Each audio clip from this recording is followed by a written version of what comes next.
मौजूदा अब सरकार ने जीएसटी पर नए नियम लागू किए हैं, तो कितना वो व्यापारियों के लिए सही है, कितना गलत है, क्या है आपकी राय? नए जो जीएसटी के नियम आए हैं जी, उसमें सरकार ने, अगर मैं अपने व्यापार की बात करूँ, फैब्रिक्स और रेडीमेड्स में पहले जो टैक्सेशन था, GST taxation, that was 5% and anything which was above 1000 rupees taxation was 12%। अभी सरकार ने नया नियम पास किया है जिसमें उन्होंने रिलैक्सेशन तो दी है, बाकी सभी चीज़ों पे 5% टैक्स लगाया है, लेकिन जो ऊपर की आइटमें 2500 रुपये से ऊपर की आइटमें हैं उसमें उन्होंने 12% की जगह 18% रखी, which is a very difficult task for small traders and they are not able to allocate those products according to their capacity. So my point was, अगर इसमें एक यूनिवर्सल टैक्स रखा जाता है, एक कोई भी परसेंटेज सरकार रखती, चाहे वो 5 होता है 7 होता है, तो इट वॉज बेटर कि हर चीज़ पे एक ही तरह का टैक्स रहे और उससे एक ट्रेडर के लिए आसानी होती और सरकार को भी बहुत सारा पैसा जीएसटी के माध्यम से प्राप्त होना। अच्छा, जिस तरह के ऐसे, चलो ये तो हो गया उसका। अब इलेक्ट्रॉनिक की बात करें तो इलेक्ट्रॉनिक वजह से 28% हटाया है,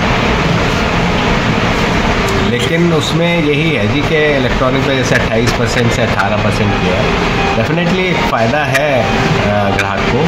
अब वो फ़ायदा ग्राहक तक कितना पहुंच पाता है या नहीं पहुंच पाता, ये कहना अभी थोड़ा मुश्किल रहेगा, क्योंकि ये देखना पड़ेगा कि भी ऐसा ना हो कि भी ग्राहक को फ़ायदा गवर्नमेंट ने पहुँचाने की कोशिश की है और जो इलेक्ट्रॉनिक कंपनियाँ हैं वही अपना प्राइस बढ़ा दें।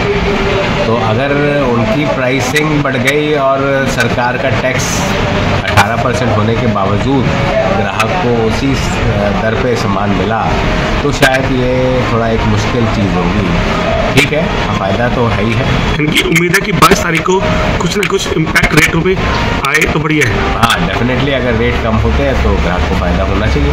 अच्छा, तो बाकी आपका एक राय भी है कि एक फील्ड में एक ही टैक्स होना चाहिए? हाँ, ये मैं ज़रूर कहूँगा कि यूनिवर्सल टैक्स होना चाहिए किसी भी फील्ड में। अगर आप इलेक्ट्रॉनिक्स की बात करें तो इलेक्ट्रॉनिक्स की, चाहे वो 5000 रुपये की आइटम है, चाहे वो 5 लाख रुपए की आइटम है या 50 लाख की आइटम है, उसकी जो टैक्स रेशो है एक ही होती है। इसी तरह से कपड़े में है, रेडीमेड्स में है, चाहे वो 500 रुपये का रेडीमेड है या 5 लाख रुपए का रेडीमेड है, अगर एक ही टैक्सेशन पॉइंट रहेगा तो everybody would be relaxed and it is a clear फंडा दैट यू हैव टू पे 5% टैक्स। कुछ चीज़ों पे उन्होंने छूट भी दी है, जैसे ग्रॉसरी पे और रेस्टोरेंट के आइटम पे। डेफिनेटली अगर ग्रॉसरी पे उन्होंने छूट दी है और अच्छी बात है, खाना सस्ता होगा, होटलों में जाते हैं लोग, रेस्टोरेंट में जाते हैं, एक बढ़ावा मिलेगा और फूड इंडस्ट्री आगे बढ़ेगी। डेफिनेटली ये तो सरकार ने बहुत ही अच्छा स्टेप लिया है। अब इसमें 5 स्टार होटल्स को क्या किया है उन्होंने, क्या नहीं किया, ये I am not clear about that. कितना उसमें टैक्सेशन रखा है 5 स्टार होटल्स में, या वो भी नील कर दिया है, ये 22 तारीख के बाद ऐसे पता चलेगा क्या करते हैं। ठीक है, थैंक यू सर।